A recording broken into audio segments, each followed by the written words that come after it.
नमस्कार, न्यूज 24 देख रहे हैं आप। मैं हूं आपके साथ डॉक्टर मीना शर्मा। राजस्थान की राजनीति जैसे जैसे लोकसभा चुनाव की तारीख नजदीक आती जा रही है, वैसे वैसे काफी दिलचस्प होती जा रही है।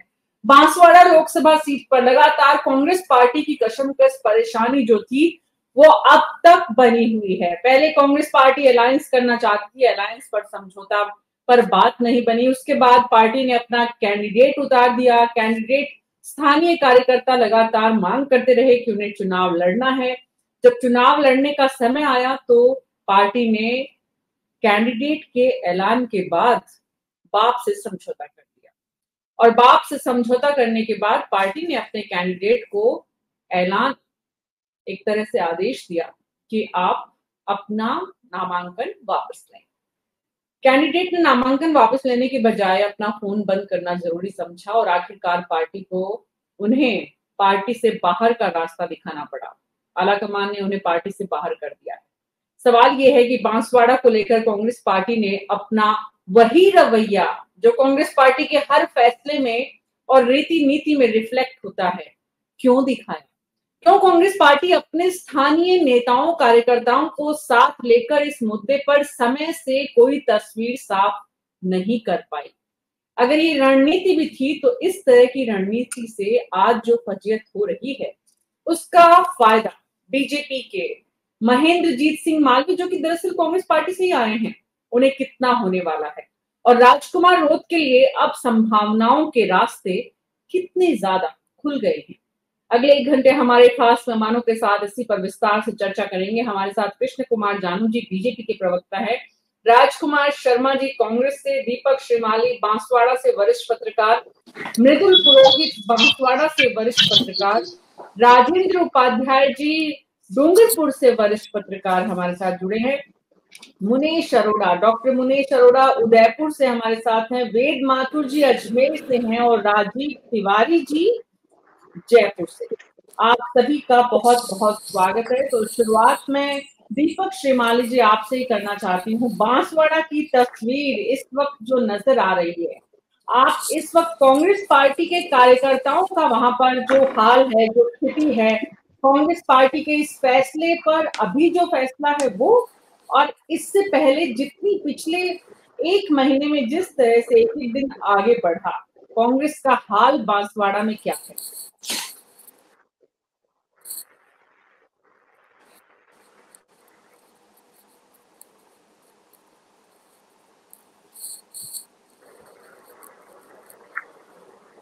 के बाद एक पार्टी से इस्तीफा दिया और उसके बाद प्राथमिक सदस्यता से इस्तीफा दिया। उसके बाद में ये तो तय था कि जिन लोगों को भी वो अगर अपना उम्मीदवार तैयार करते तो उनके ऊपर भी शक की सुई चल रही थी और अंतोगत्वा वही हुआ कि जो नामांकन दाखिल कराए थे उन नामांकन भरने वालों ने पार्टी को धक्का बता दिया और नामांकन लेने के अंतिम समय तक वो गायब रहे और लगभग ये कांग्रेस कार्यकर्ता इसके लिए मन बनाए हुए थे कि ये लोग ऐसा ही करने वाले हैं। क्योंकि अगर हम बात करते हैं मालवीय अगर आज भारतीय जनता पार्टी में, तो कल कांग्रेस के अंदर वो इस कदर थे कि कांग्रेस और मालवीय दोनों को एक दूसरे का पर्याय माना जा सकता था। और जो तस्वीर अब हमारे सामने आ रही है वो साफ कर रही है कि कहीं ना कहीं मालवीय ही कांग्रेस थे और जिस तरीके से लोग जुड़ गए हैं उसके बाद में न तो उन उम्मीदवारों से अभी जिनको प्रत्याशी बनाया था उनसे किसी की बात नहीं हो पा रही और अभी कुछ समय पहले कांग्रेस कार्यालय में 1-2 लोग फोन पे चर्चा कर रहे थे प्रत्याशियों से, तो प्रत्याशी उल्हाना देते नजर आए कि नामांकन भराने के बाद हमारे साथ क्या किया, क्या हमारे को पूछा कि भाई आपको क्या करना है, कैसे करना है। तो कांग्रेस की तरफ से कोई रणनीति थी नहीं। कांग्रेस जिलाध्यक्ष रमेश पंड्या से इस संबंध में पूछा तो उन्होंने यही कहा कि इसमें जो भी निर्णय लेना वो आलाकमान करेगा। हमने जो प्रत्याशी तय किए वो कांग्रेस परिवार के ही लोग थे, लेकिन कांग्रेस परिवार के थे या मालवीय परिवार के थे, तो ये दो मीना जी बिल्कुल स्पष्ट थी कि वो मालवीय जी के साथ थे और ये अभी भी साबित हो गया है कि जिन प्रत्याशियों को भरोसा किया था, तो मैंने पूछा था कि आप ठोक बजा के किया है, तो उनका जवाब था हाँ ठोक बजा के हमने प्रत्याशियों का चयन किया था। तो आप कांग्रेस के हाल को बेहतर मीना जी समझ सकते हैं कि ये हाल बेहाल है। जी, हाल बेहाल कांग्रेस पार्टी का। अरविंद डामोर का ये फैसला जो है, मृदुल पुरोहित जी, अरविंद डामोर का ये फैसला उनका अपना फैसला है, किसी से प्रेरित है, उनको खुद पर कॉन्फिडेंस है, वो चुनाव जबरदस्त लड़ना चाहते हैं, क्या है उनकी स्थिति? देखिए, अरविंद डामोर की जहां तक बात है, जब राहुल गांधी की 7 मार्च को न्याय यात्रा बांसवाड़ा पहुंची, तब उन्होंने स्पेशल राहुल गांधी की जो गाड़ी थी उसको रुकवा के अपना परफॉर्मा और अपनी पूरी उन्होंने अपना बायोडाटा दिया और संगठन के लिए जितना उन्होंने काम किया है, एनएसयूआई से लेकर युवक कांग्रेस के लिए, ये सारी जानकारी उन्होंने दी थी। और उसके बाद से ये वो प्रयास में भी थे और कांग्रेस की ओर से जो नामांकन की टिकट के लिए दावेदारी की जो प्रक्रिया थी उसमें भी उन्होंने अपना नाम दिया था। अरविंद डामोर चाहते थे कि वे चुनाव लड़ें और उन्होंने इसकी तैयारी भी पूरी कर ली थी। नामांकन की 4 तारीख को उन्होंने दोपहर से ही इसकी शुरुआत कर ली थी। अपना नामांकन पत्र भी संबंधित अधिवक्ता से भरवा भी दिया था उन्होंने। उस दौरान दोपहर को 2:24 तक मैं समय दे रहा हूँ, तब तक डूंगरपुर के कांग्रेस के जो नेता थे, जिसमें ताराचंद भगोरा, दिनेश खोडनिया, शंकर यादव, पूर्व वित्त विकास निगम के अध्यक्ष थे असरार अहमद, ये सभी कांग्रेस कार्यालय में बैठे थे और उनको ये इंतजार था कि अर्जुन बामनिया फॉर्म भरेंगे तो इसके लिए उनके पास कॉल आएगा, लेकिन न तो उनके पास कॉल आया और अंततः अरविंद डामोर ने अपना नामांकन भरा।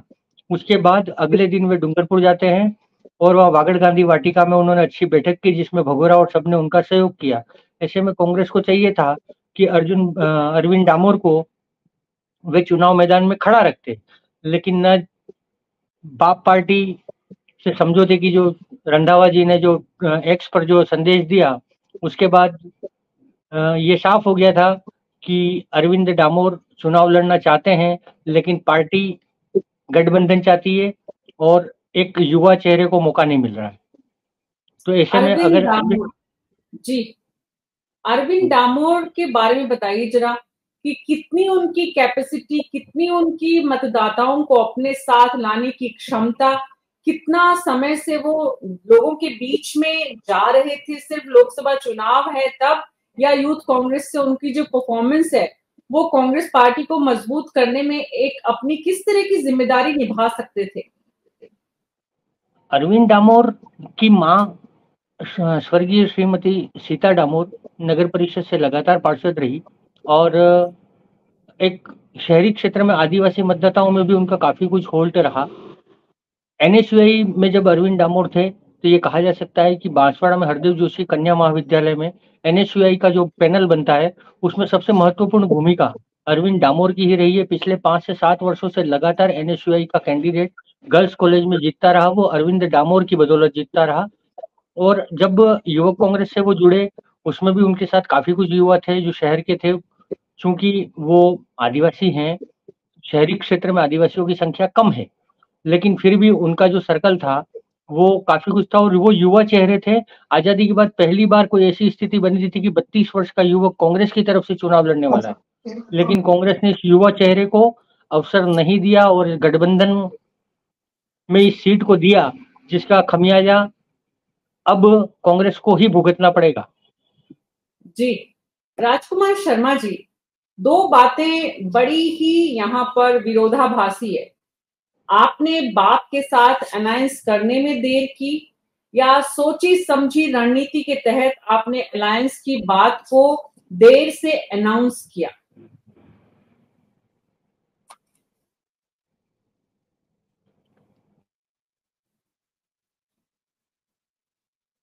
राजकुमार जी, आपकी आवाज नहीं आ रही है।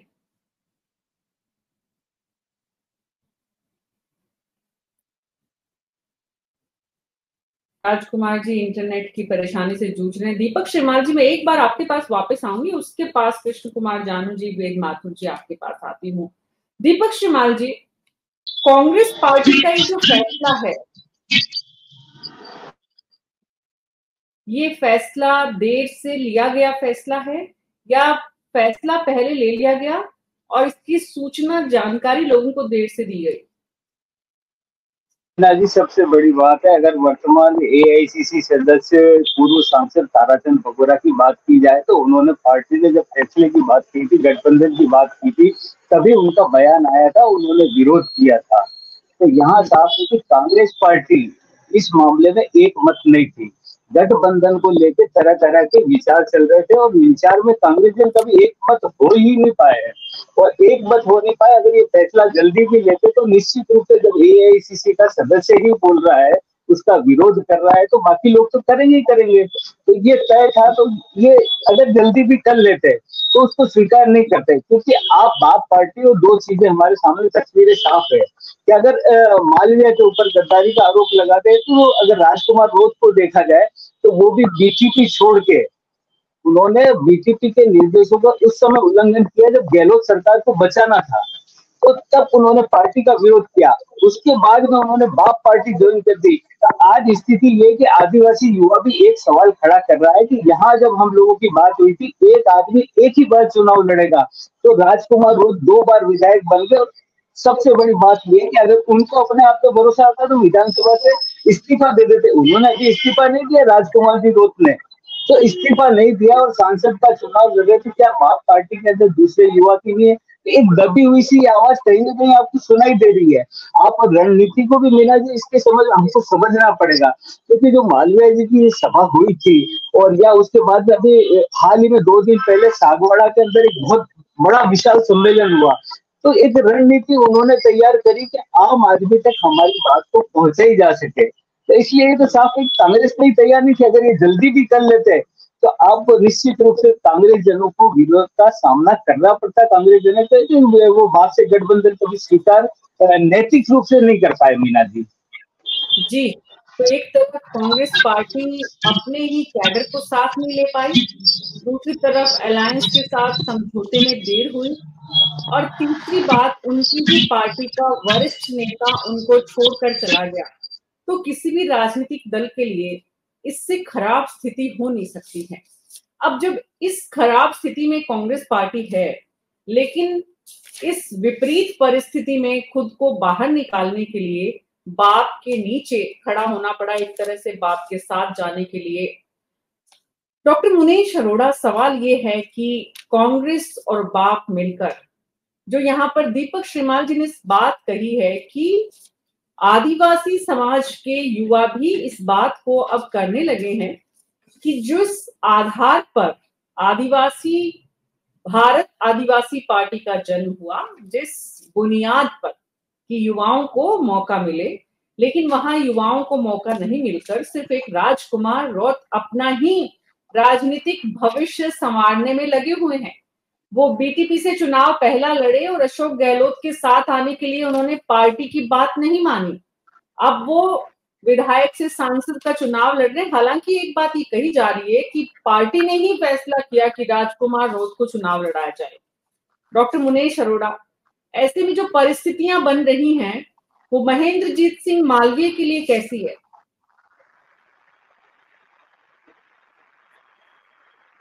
ऑडियो ऑन करिए डॉक्टर साहब।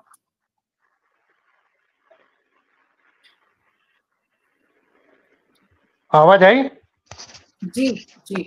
मीना जी, पहले तो मैं बता दूं कि जो मेरे दोनों भाई बांसवाड़ा से डिस्कस कर रहे हैं, श्रीमाल जी और रोहित जी, तो मेरी भी यहाँ पे संभाग स्तर पे कांग्रेस के नेताओं से बात हुई थी इस बारे में।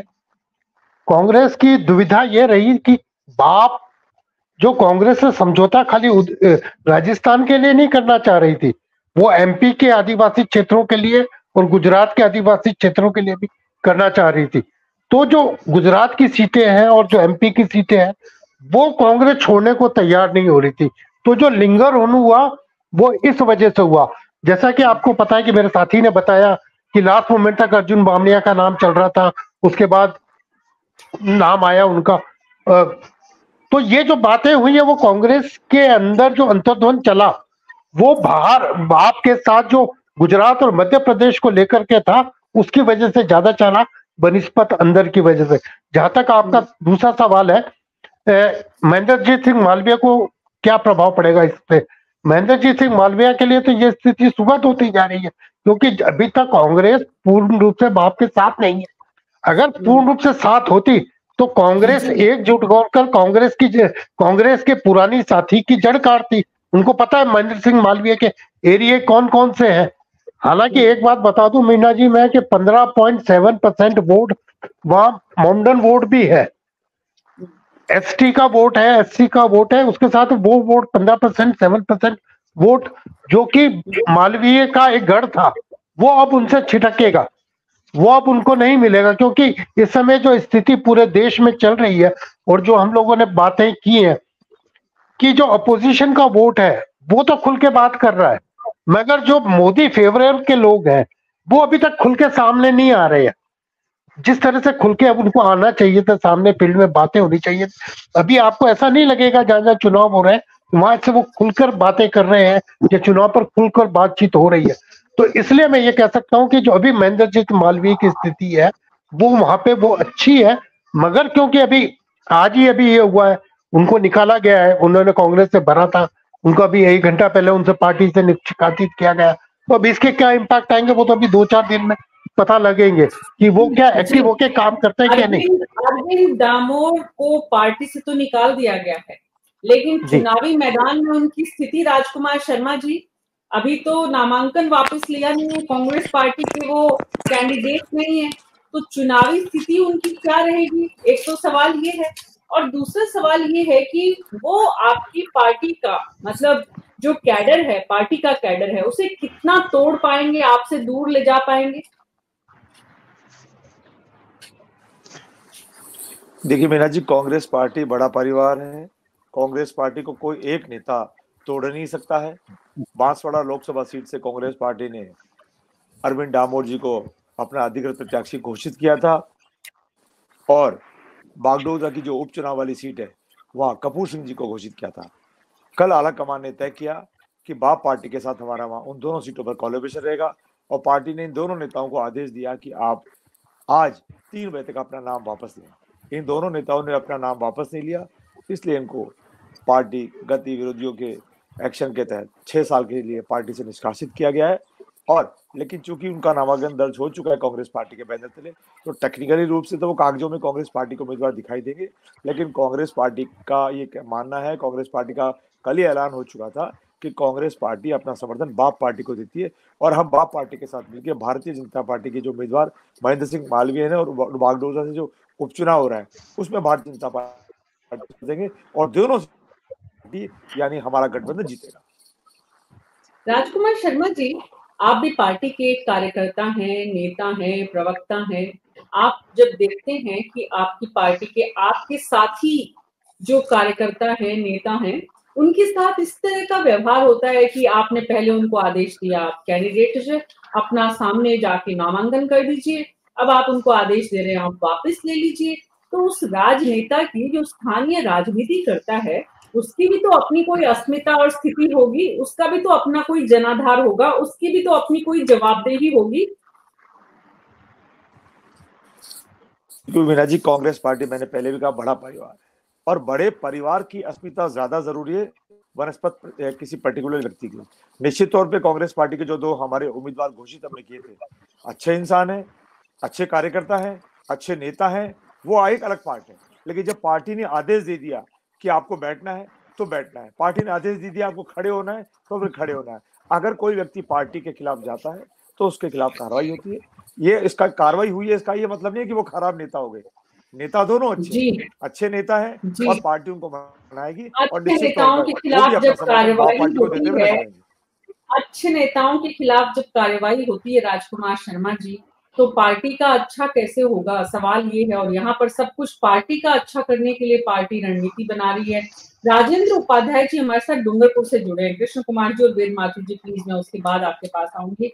राजेंद्र उपाध्याय जी, डूंगरपुर से जो आप स्थिति वहां पर देख रहे हैं लोकसभा की, इस वक्त अरविंद दामोर के साथ जो कुछ हुआ है वहां पे कांग्रेस कैडर में, कांग्रेस के अरविंद के दामोर के जो समर्थक हैं उनमें किस तरह का प्रभाव है, किस तरह का असर है, क्या रिएक्शन है, और उसका रिएक्शन के ऊपर जब रिएक्शन होगा तो महेंद्रजीत सिंह मालवीय के चुनाव पर उसका क्या रिएक्शन होगा? राजेंद्र उपाध्याय जी, स्पीकर है ना, राजेंद्र उपाध्याय जी, आपको मेरी आवाज आ रही है? राजेंद्र जी, आप सुन पा रहे हैं? राजेंद्र जी के पास वापस जाएंगे। वेद माथुर जी, जब आप दोनों राजनीतिक दलों की स्थिति देखते हैं, एक तरफ बीजेपी और एक तरफ कांग्रेस, कांग्रेस पार्टी को अलायंस बाप के साथ करना था, ये लगभग तय था पहले से, लेकिन बार्गेनिंग चल रही थी। लेकिन स्थिति ये है कि आज की तारीख में कांग्रेस पार्टी से बार्गेनिंग करने की स्थिति में बाप है, ना कि बाप से बार्गेनिंग करने की स्थिति में कांग्रेस पार्टी। ये देश की सबसे पुरानी पार्टी के लिए कैसी स्थिति है? मीना जी, तेज गर्मी का मस्तिष्क पे इस प्रकार प्रभाव पड़ता है कि जो आदमी का दिमाग है वो भ्रम की स्थिति में पड़ जाता है। तो मुझे लगता है कि कांग्रेस पार्टी पे गर्मी का कुप्रभाव पड़ा है, वो भ्रम की स्थिति में आ गए हैं। उनको समझ में नहीं आ रहा है कि हमें उत्तर में जाना है, दक्षिण में जाना है, पूर्व में जाना है, पश्चिम में। तो ये जो बांसवाड़ा और इस विधानसभा क्षेत्र का जो मामला है ये ऐसा ही है। अब मैं इसको एक दूसरे एंगल से देखना चाहूंगा। पहली बात तो है कि बांसवाड़ा लोकसभा चुनाव का पिछला पैटर्न देखें तो आप पाएंगे कि लोकसभा का चुनाव एक जो जनजातीय मतदाता है, गांव में रहने वाला, जो कि सक्रिय राजनीति से आप ऐसा समझते हैं या पत्रकार ऐसा समझते हैं कि दूर है, वो भी लोकसभा में अलग तरीके से विधानसभा में अलग तरीके से वोट दे रहा है। तो आप यदि इसका विश्लेषण करें तो आप पाएंगे कि लोकसभा चुनाव में बांसवाड़ा में पिछले 2 चुनाव में बीजेपी प्रत्याशी को लगभग 50% वोट मिले, जबकि पिछले चुनाव में कांग्रेस प्रत्याशी को 28% और बाप के प्रत्याशी को 17% वोट मिले। तो पहली बात तो बड़ी स्पष्ट है कि 17% वोट लेने वाली पार्टी को 28% वोट लेने वाली पार्टी यदि सरेंडर कर देगी तो स्थानीय कार्यकर्ताओं में रोष होना या उनमें बगावत होना स्वाभाविक है। तो इसका नुकसान निश्चित रूप से जो भी घटनाक्रम हुआ है कांग्रेस को होने वाला है लोकसभा के अंदर। हालांकि लोकसभा में मुद्दे और हैं, जैसा मैं बार बार कहता हूं कि लोकसभा के अंदर राम जन्मभूमि, मोदी की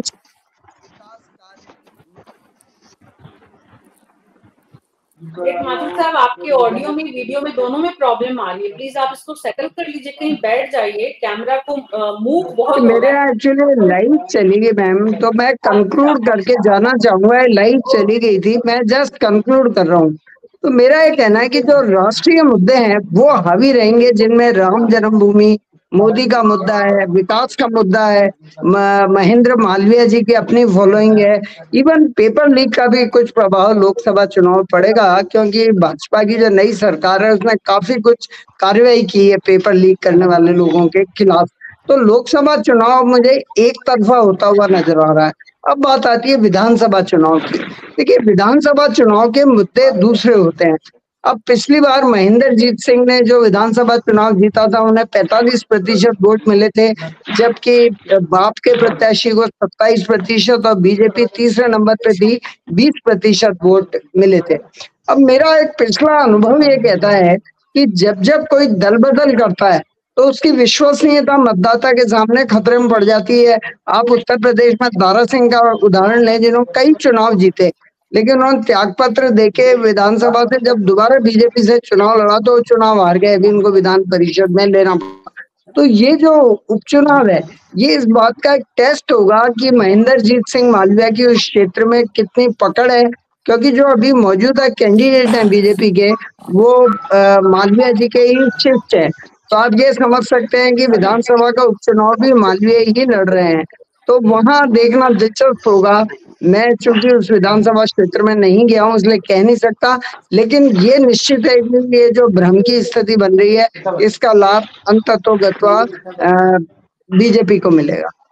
जी, बीजेपी के कृष्ण कुमार जानू जी बहुत देर से इंतजार कर रहे हैं, लेकिन कृष्ण कुमार जी, मैं राजेंद्र उपाध्याय जी को सुनने के बाद आपके पास आती हूँ।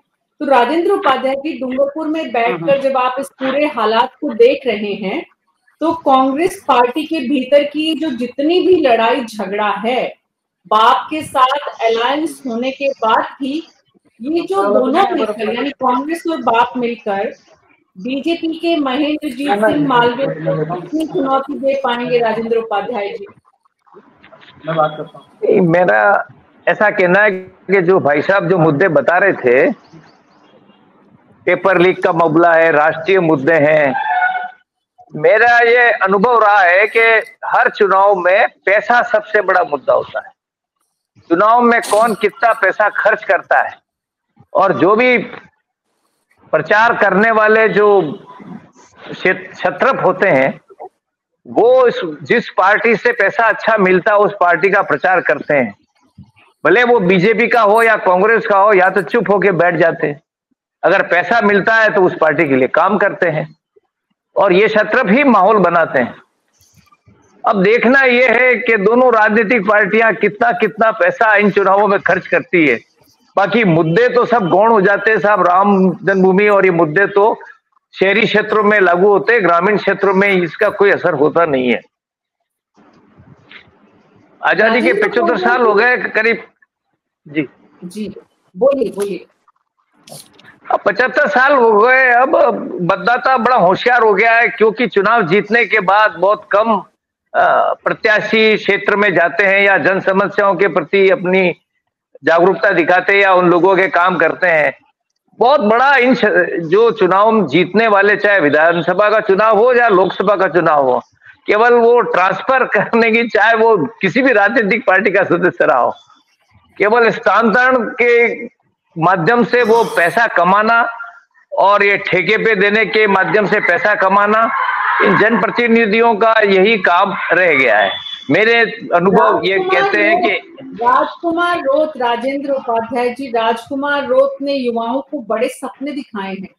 हालांकि पिछले चुनाव से अब तक के चुनाव में उनकी संपत्ति में भी काफी इजाफा हुआ है, लेकिन जितने सपने उन्होंने युवाओं को दिखाए हैं और आदिवासियों के हक की जो आवाज बनकर वो उभरे हैं, समाज में जो अपनी उपस्थिति उन्होंने बनाई है, क्या उनसे उम्मीदें बांसवाड़ा डूंगरपुर का आदिवासी समाज देख रहा है, उनसे अपने सपनों को जोड़ रहा है? भाई दरअसल बाप पार्टी में अभी एक ही बात चल रही है, ये हमारी जाति का है, जातिवाद चल रहा है, आदिवासी है बस। और दूसरा ये है कि हमारा राज आएगा। अब वो क्या राज आएगा, आज भी राज इनका है, सरपंच से लेकर प्रधान से लेकर प्रमुख से लेकर विधायक से लेकर सांसद तक हर तरफ उन्हीं जनप्रतिनिधि हैं, उन्हीं के मिनिस्टर हैं, लेकिन वो ऐसे सपने दिखाए रह गए हैं कि ये अपना राज नहीं है। अच्छा, दूसरा क्या हुआ है कि राजनीतिक पार्टियों में जो सांसद रहे या जो विधायक रहे, उन्होंने कभी सेकंड लाइन को पनपने ही नहीं दिया, और ये कुंठा उनके अंदर थी। भाई ये तो एबीवीपी का कार्यकर्ता था राजकुमार रोत,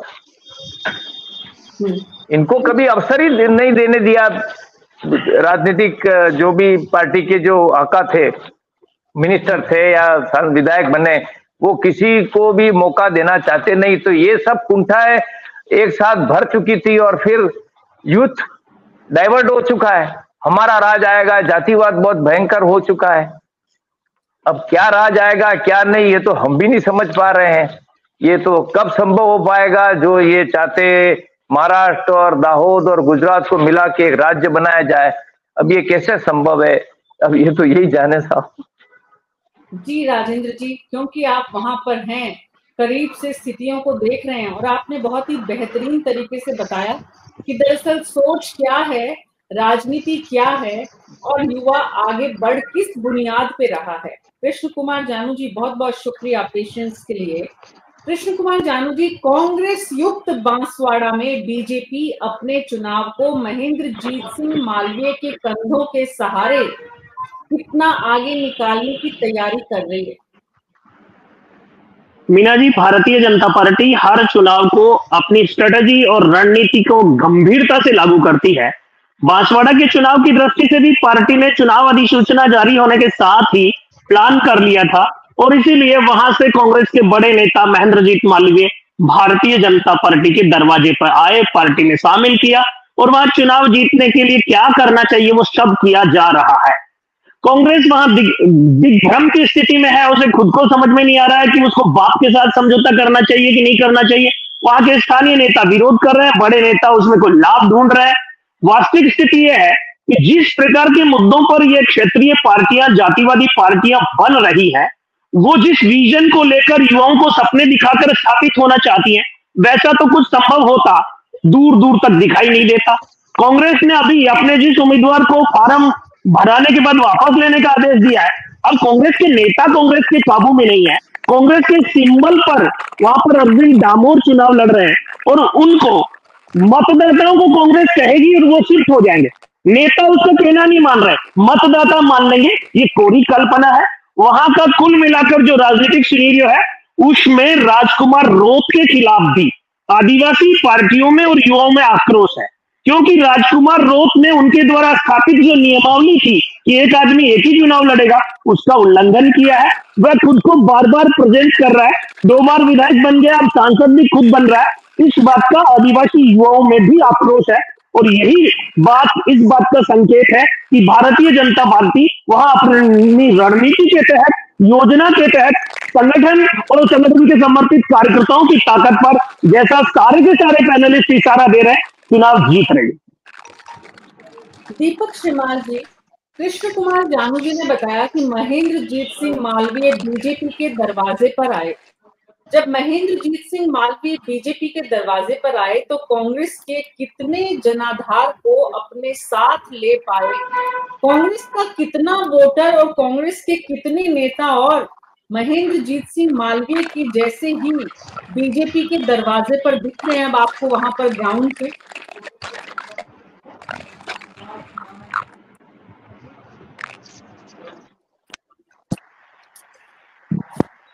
ऑडियो दीजिए सर अपना, आपका ऑडियो नहीं आ रहा है। दीपक श्रीमाल जी आपका ऑडियो नहीं आ रहा है, ऑडियो ऑन करिए।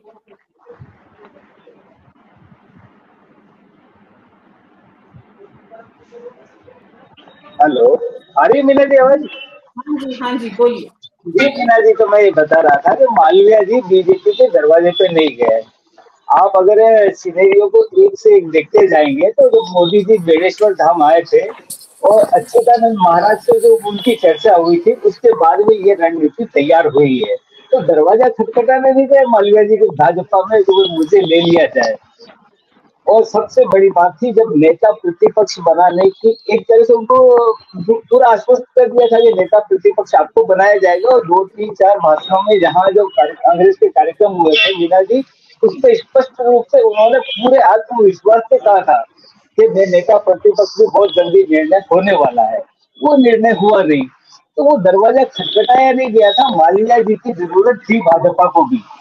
आप मालवीय एक विजन के साथ में चल रहा है, उनका विजन है। जब आप उनकी पहली जब भारतीय जनता पार्टी में एंट्री हुई थी, यहाँ विशाल सभा हुई थी, तो उन्होंने कहा मैं 62 साल का हो गया हूँ और अब मेरी इच्छा यही है कि मेरा जो देश है भागलपुर क्षेत्र के विकास के लिए लगाऊं और ये विकास मैं तभी कर सकता हूँ जब मोदी के साथ चलूंगा।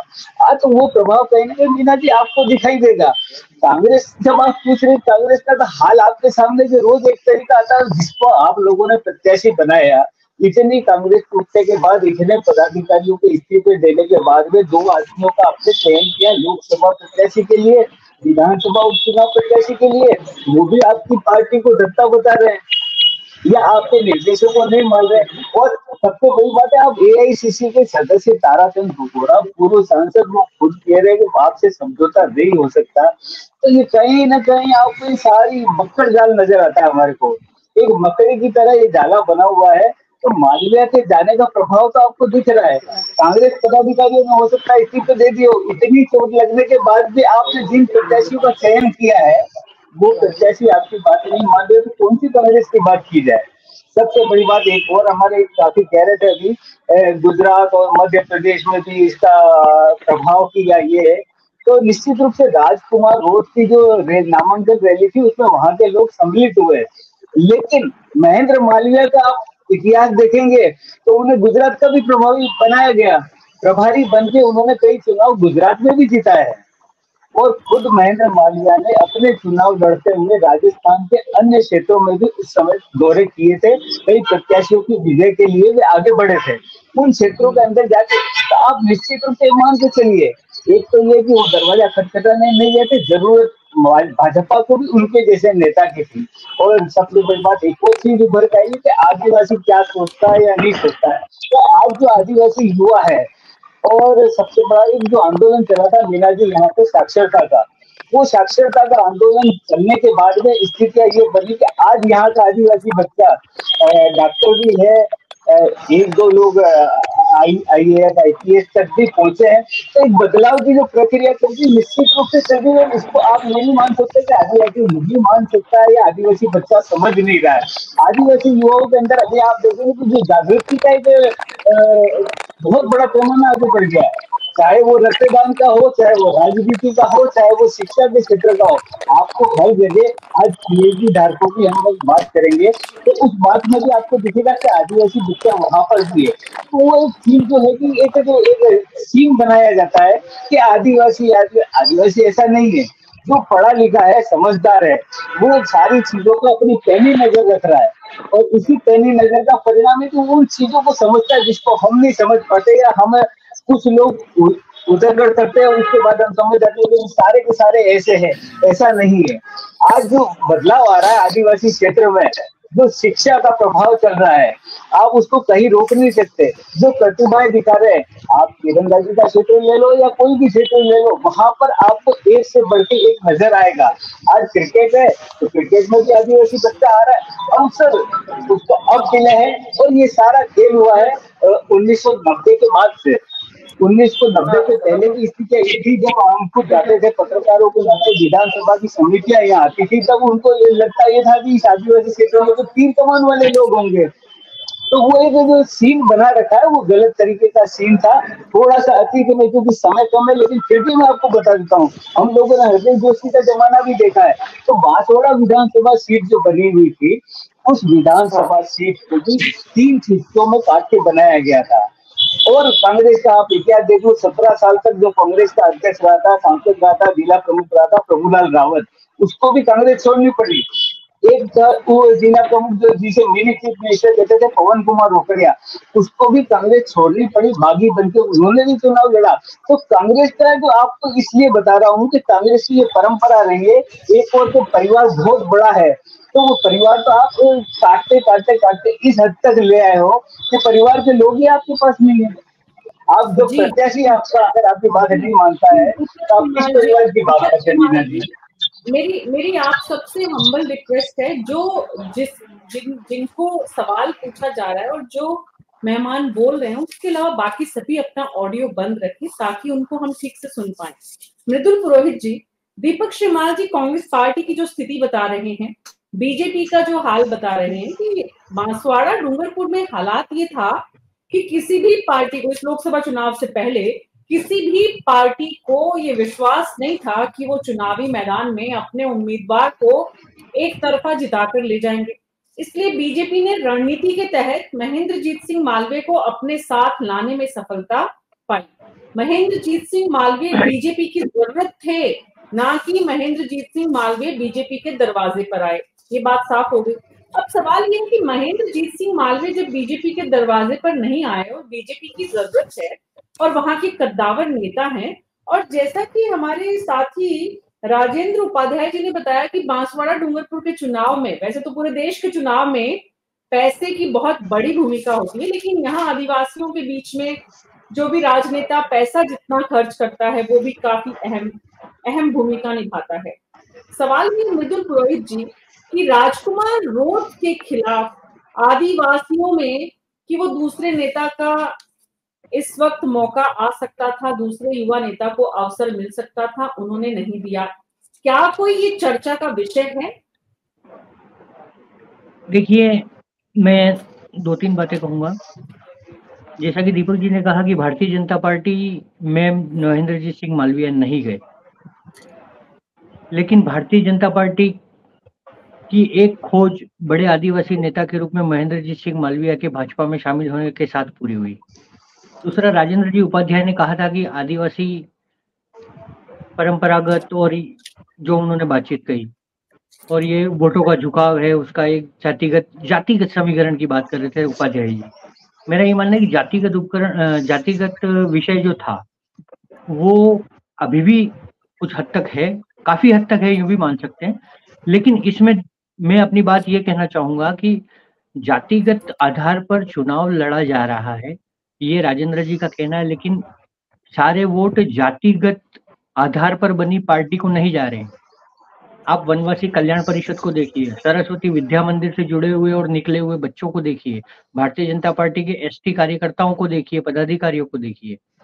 तो ये जो स्थिति है उसमें जातिगत आधार पर मतदान होना, क्योंकि या तो सारी सीटें ही आरक्षित हैं और अधिकांश मतदाता एसटी हैं, तो वोट तो वो सभी करेंगे ही, लेकिन जो भाजपा से जुड़े हुए राष्ट्रीय स्वयंसेवक संघ के अनुषंगिक संगठनों से जुड़े हुए जो आदिवासी मतदाता हैं वो भाजपा के साथ ही रहेंगे।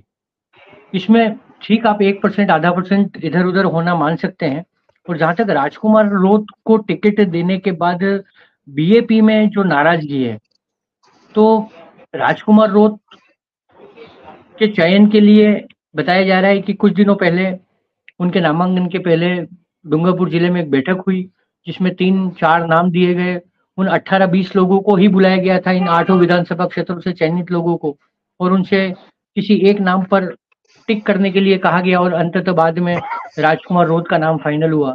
लेकिन एक व्यक्ति जो पहले बीएपी से लड़ता है, फिर बीएपी से लड़ता है, अब सांसद के चुनाव का टिकट लड़ता है, तो ऐसे में पिछली बार बीएपी से लड़ने वाले कांतिलाल रोत का क्या गुनाह था, यह एक सवाल जरूर चर्चाओं में है कि वो लोकसभा चुनाव 2,36,000 वोट लाने के बाद हार गए, तो क्या उन्हें राजकुमार रोत की तरह दूसरा अवसर नहीं दिया जा सकता था? ऐसी चर्चाएं भी हैं। ऐसी चर्चाएं घाटोल में विधानसभा चुनाव में प्रत्याशी रहे अशोक को लेकर भी चल रही है कि 84,000 वोट लाने के बाद चूंकि वो हार गए, लेकिन उनको भी एक बार अवसर दिया जाना चाहिए था। ऐसे में बीएपी से जो लोग अच्छे वोट लाए, हालांकि बागीदोरा उपचुनाव में जयकृष्ण पटेल को एक बार फिर मौका बीएपी ने दिया है, लेकिन जो 2 लोग जैसे पिछली बार 2.5 लाख से करीब 2,36,000 वोट लाने वाले या 84,000 वोट विधानसभा में लाने वाले व्यक्ति को अवसर क्यों नहीं मिला, इसकी चर्चाएं जरूर है। ऐसे में सवाल एक ये भी है कि अरविंद दामोर ये अब किस जो कांग्रेस पार्टी की जो बाकी लीडरशिप है वहां पर, ताराचंद भगोरा है, अर्जुन बामनिया है और महेंद्रजीत सिंह मालवीय की इतने लंबे समय तक कांग्रेस में रहे हैं, अरविंद दामोर का एसोसिएशन किसकी तरफ है? राजेंद्र उपाध्याय जी वो किससे जुड़े हुए हैं और आने वाले दिनों में वो किसके लिए काम करेंगे? अब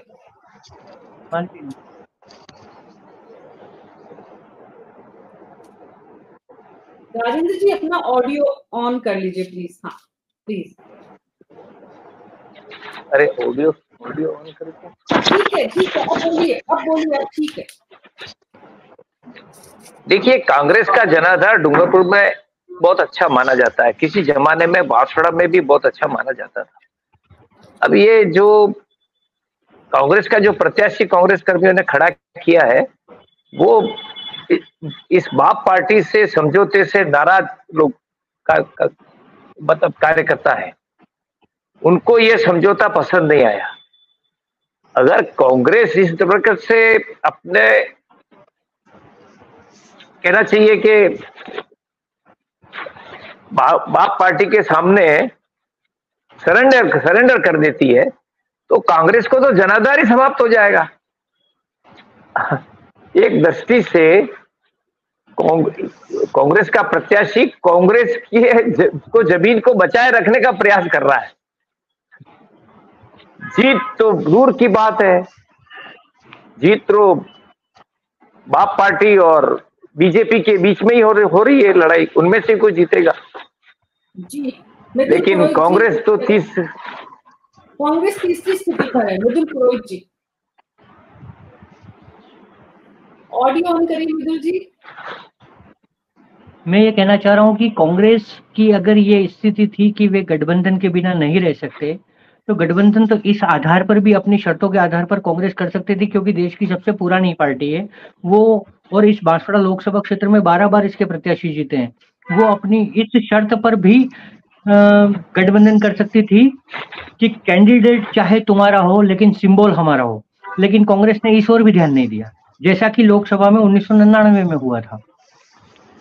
तो इस स्थिति में कांग्रेस के सामने अब ये स्थिति कि अरविंद दामोर, आज कांग्रेस ने उन्हें निष्कासित कर दिया है पार्टी आला कमान की बात नहीं मानने को लेकर, लेकिन वह युवा बांसवाड़ा और डूंगरपुर जिले में, चूंकि डूंगरपुर में कांग्रेस का समर्थन उनको मिल रहा है, लेकिन वह युवा बांसवाड़ा जिले में कांग्रेस के वजूद को बनाए रखने के लिए चाहे वो हार जाए, लेकिन ईवीएम में आपका कांग्रेस का चुनाव चिन्ह दिखेगा, उसको रख रहा है जी, उसके लिए वो लड़ रहा है।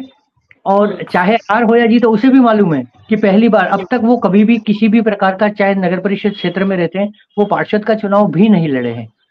और आज सीधा वो लोकसभा चुनाव के लिए कांग्रेस ने उनको प्रत्याशी बनाया था।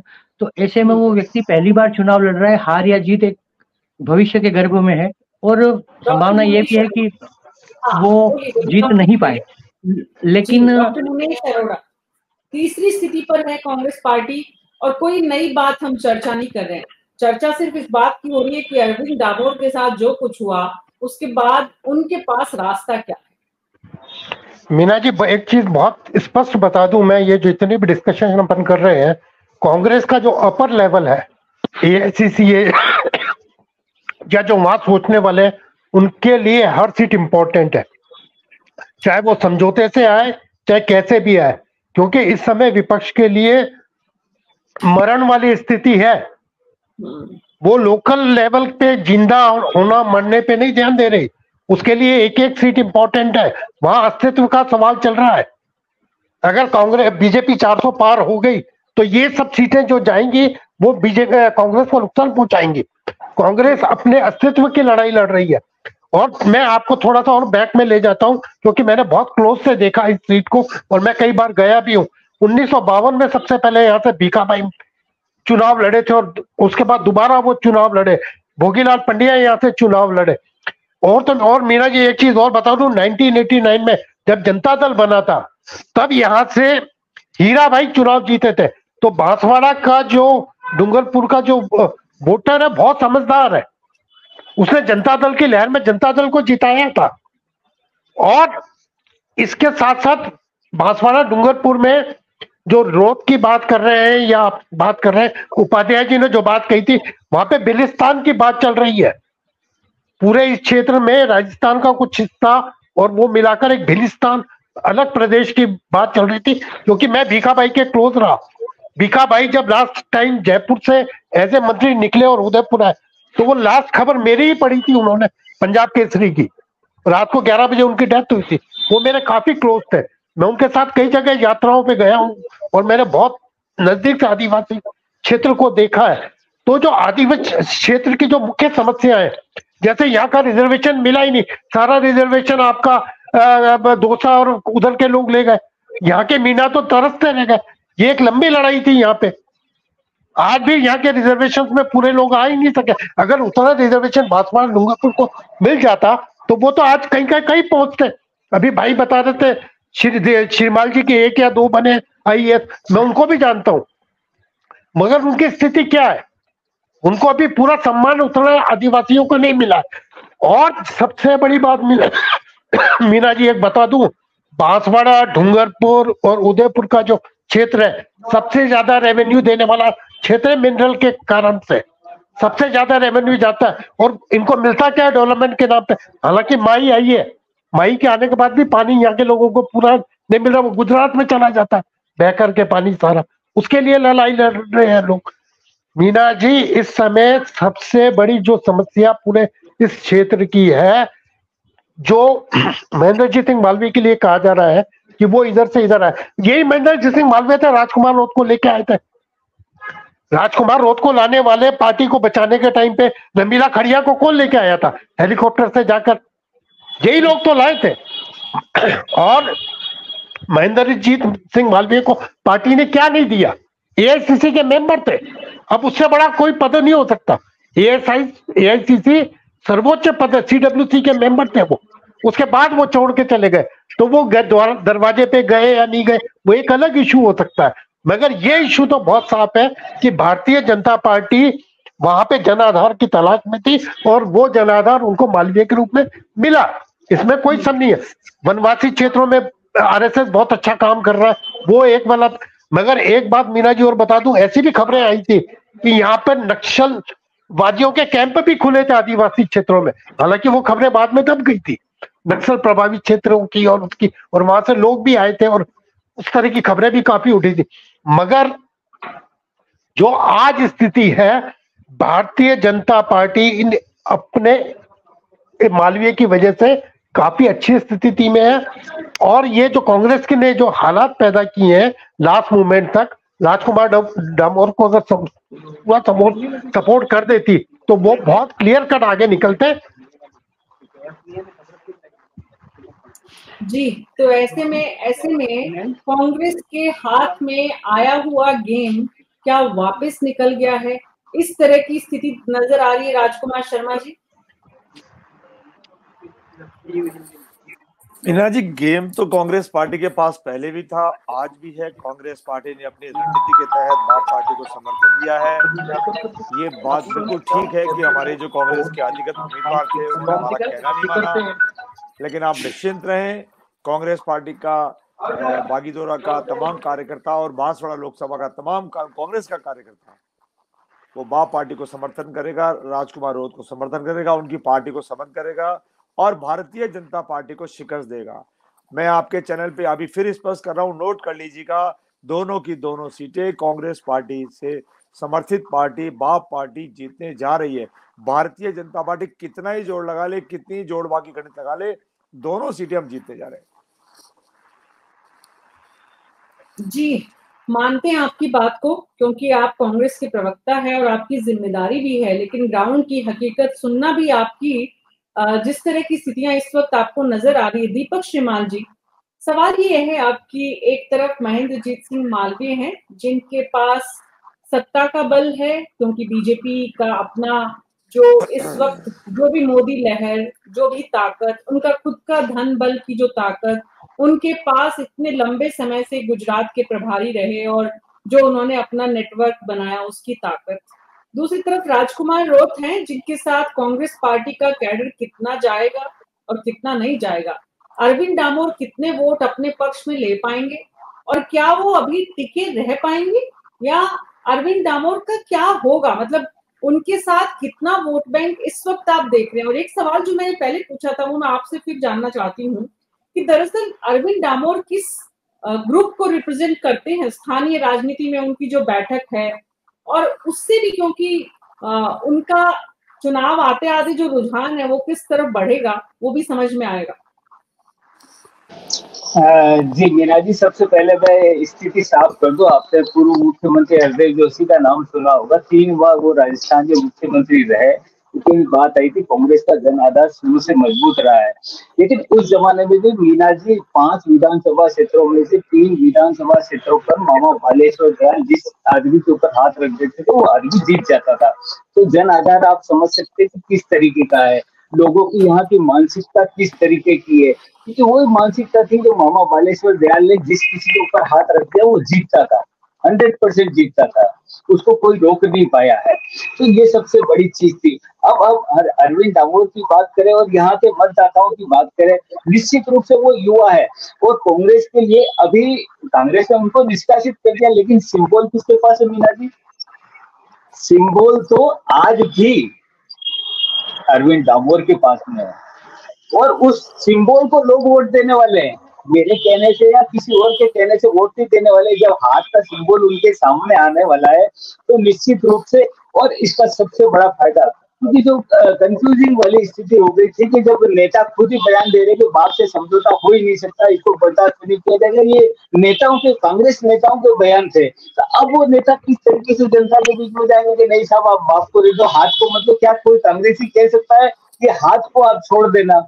जब आप हाथ को छोड़ नहीं सकते तो निश्चित रूप से वोट तो अरविंद डामोर लेके आने वाला है, क्योंकि जो कांग्रेस का पक्का वोटर था वो वोटर तो वहीं के वहीं जाने वाला है।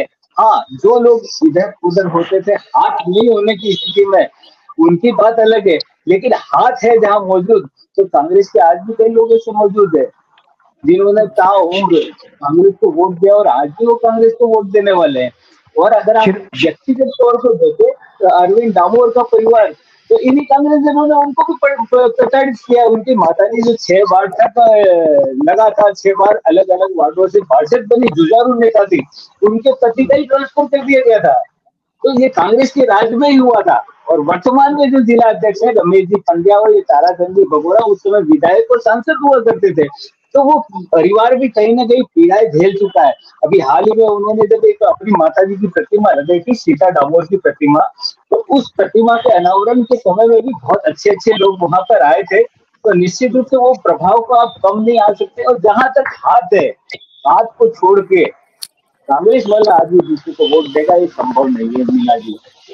श्रीमान जी, क्या अरविंद डामोर महेंद्रजीत मालवीय के हाथ में खेल गए?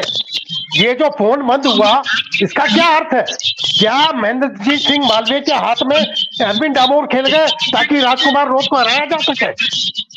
नहीं, देखिए मैं आपको स्पष्ट कर दूं कि अरविंद डामोर किसके हाथ में खेल गया है। तो आप उसके युवा, मैंने आपको इसीलिए अभी ये बताया कि उसकी माताजी को भी प्रताड़ित किया था। और जब उनकी माताजी की प्रतिमा का अनावरण हो रहा था, तब क्योंकि मैं तो गवाह हूं उस चीज का, मैंने देखा वहां लोग कौन आ रहे हैं, कैसे आ रहे हैं, क्या उनकी भावना है। तो उन भावनाओं को समझिए। ये खेल जो हुआ इसके पीछे आप तीसरी चीज है, एक चीज आपको और बता दूं, अभी एक पार्षद ने इस्तीफा दिया था, उसपे तो कांग्रेस के जिलाध्यक्ष को आरोप लगा दिया कि वो भाजपा से मिला हुआ है। तो आज उपाध्याय जी ने पैसे की बात कही है, और बांसवाड़ा और उस साइड में पैसे को लेकर एक बहुत बड़ा खेल रहता है। तो ये जो आज हुआ, लास्ट मोमेंट तक जो स्थिति टली, वो क्यों टली? क्यों अरविंद डामोर सामने नहीं आए? क्यों उन्होंने पार्टी का विरोध किया? जी, अभी समय की कमी है। मैं आपको एक ऑडियो दे दूंगा जो कांग्रेस कार्यकर्ता और अरविंद डामोर के बीच में जो बातचीत हुई है। अगर आप उस बातचीत को सुनेंगे तो अरविंद डामोर अपना दर्द बता रहा है कि मुझे तो प्रत्याशी बना दिया गया, लेकिन उसके बाद में पेट्रोल मेरे पास कहां से आएगा, मेरा क्या हुआ, किसी ने पूछा क्या? आज तक मुझे ये आज की बात बता रहा हूँ आपको। अभी कुछ देर पहले हटना चाहिए था उनको, तो फिर उनको हटना चाहिए था। क्यों खड़े हुए वो? अब आगे में से खोड़े रहे। आपने सिर्फ नामांकन दाखिल करवा दिया, आपने सिंबल दे दिया। उस आदमी को बाद में आप पूछ नहीं रहे हो कि भैया तेरी रणनीति क्या रहेगी, हमारा सहयोग क्या रहेगा। जब उसको कोई पूछेगा नहीं तो फिर वो खेलेगा या किसी ने खिलाया, वो एक अलग चर्चा का विषय है।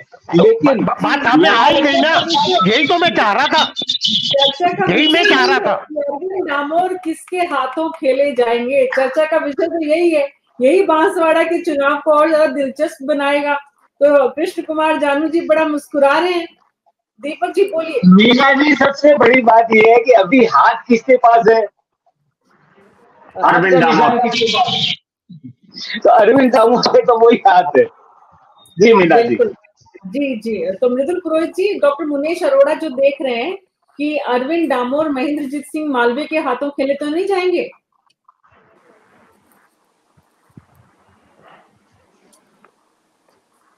ये जो तुम इतना मुस्कुरा रहे हो, एक बार और याद दिला दो। देखिए, अरविंद डामोर युवा चेहरा है, जैसा कि दीपक जी ने उनके परिवार से जुड़े हुआ दर्द भी बताया। वो लोकसभा चुनाव लड़ना चाहते हैं, वो संगठन को बचाना चाहते हैं। उनके लिए ये तर्क है कि जब हमारा आला कमान किसी और पार्टी की गोद में जाकर बैठ रहा है, तब मैं संगठन को बचाने के लिए, उसके वजूद को बचाने के लिए लड़ रहा हूँ।